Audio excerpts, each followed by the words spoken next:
Freedom always arrives disguised as relief. In the beginning, it feels like space, room to breathe, room to think, room to exist without obligation. I told myself I was choosing peace.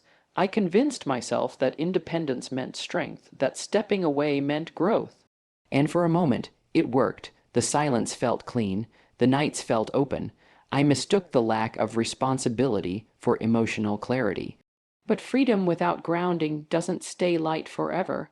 Slowly, subtly, the space began to echo. What once felt like openness turned into distance. Not distance from you, distance from stability, from rhythm, from something steady I didn't know I was leaning on. The absence didn't announce itself loudly. It crept in during quiet moments, late nights, unfiltered thoughts. Times when there was no distraction left to carry me. That's the part no one talks about. Freedom isn't weightless, it just delays the weight. And when it comes back, it comes heavier because now there's no one to help carry it. I realized that what I called feeling free was actually me escaping structure, escaping accountability, escaping the grounding presence that made life feel less chaotic. Absence teaches through contrast. Only when consistency is gone do you understand what it was holding together, the calm, the reassurance. The emotional regulation you didn't know was being shared. What I lost wasn't control, it was containment. And without it, emotions didn't disappear. They multiplied. Freedom didn't betray me. My misunderstanding of it did. I thought being unbound meant being unburdened. I didn't realize some connections don't restrict you, they stabilize you. And stability, once removed, leaves a weight that no amount of independence can offset. Comfort doesn't vanish when it's removed. It lingers. It echoes in moments you don't expect when something goes wrong, and there's no familiar voice to soften it. When something goes right, and there's no one steady enough to share it with.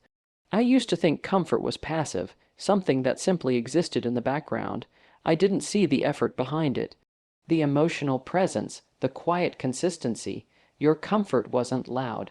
It wasn't dramatic. It didn't demand recognition. And that's why I underestimated it. I confused calm for neutrality. I mistook emotional safety for something replaceable. I didn't realize that comfort built slowly becomes invisible, not because it lacks value, but because it becomes foundational. Now, without it, I feel the reverberations, in situations that feel heavier than they should, in stress that lingers longer. In moments where reassurance used to arrive naturally without asking, without explanation, comfort doesn't scream when it leaves. It leaves silence, and silence forces awareness. What echoes most isn't what you did, it's how you showed up. The emotional availability, the reliability, the way things felt more manageable simply because someone else was there, grounded.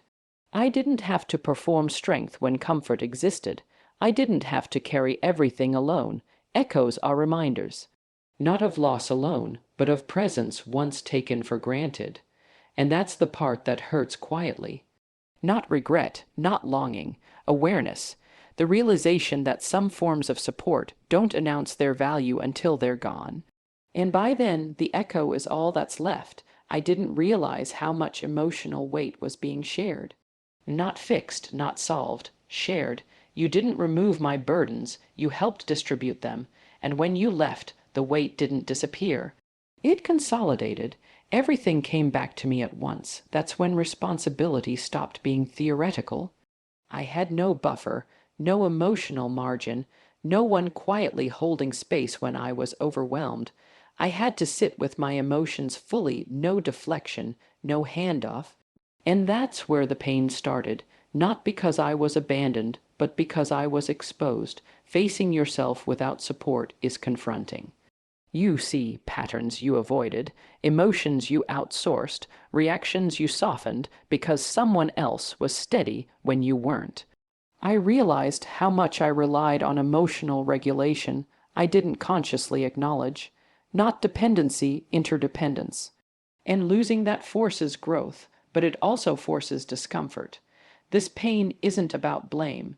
It's about responsibility finally landing where it always belonged. I had to learn how to hold myself without leaning, how to sit with discomfort instead of sharing it, how to self-soothe instead of expecting balance to come from outside. Growth isn't gentle, it's honest. And honesty hurts when it arrives late. Without you, I didn't fall apart, I became aware, and awareness is heavier than ignorance. But it's also real. This pain didn't come from losing you. It came from meeting myself without the cushion you provided. Attention is easy to find. It's loud, immediate, disposable. It shows up fast and disappears faster. I mistook attention for value because it felt validating in the moment. Messages, interest, presence without depth. It all looked convincing until I needed something stable. Consistency doesn't compete for attention. It doesn't chase relevance, it just stays, and because it stays, it becomes quiet, predictable, almost invisible.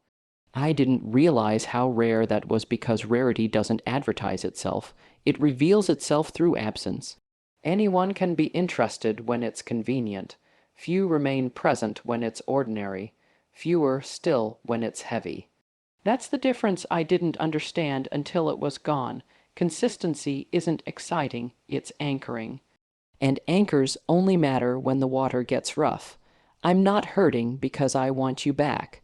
I'm hurting because I finally understand what I walked away from. The difference between being seen and being held, between momentary validation and long-term stability, between noise and grounding. This pain isn't longing, it's recognition. And recognition comes with responsibility. To value consistency when it's present, to not confuse calm with lack, to understand that the rarest things in life don't demand attention, they earn it over time.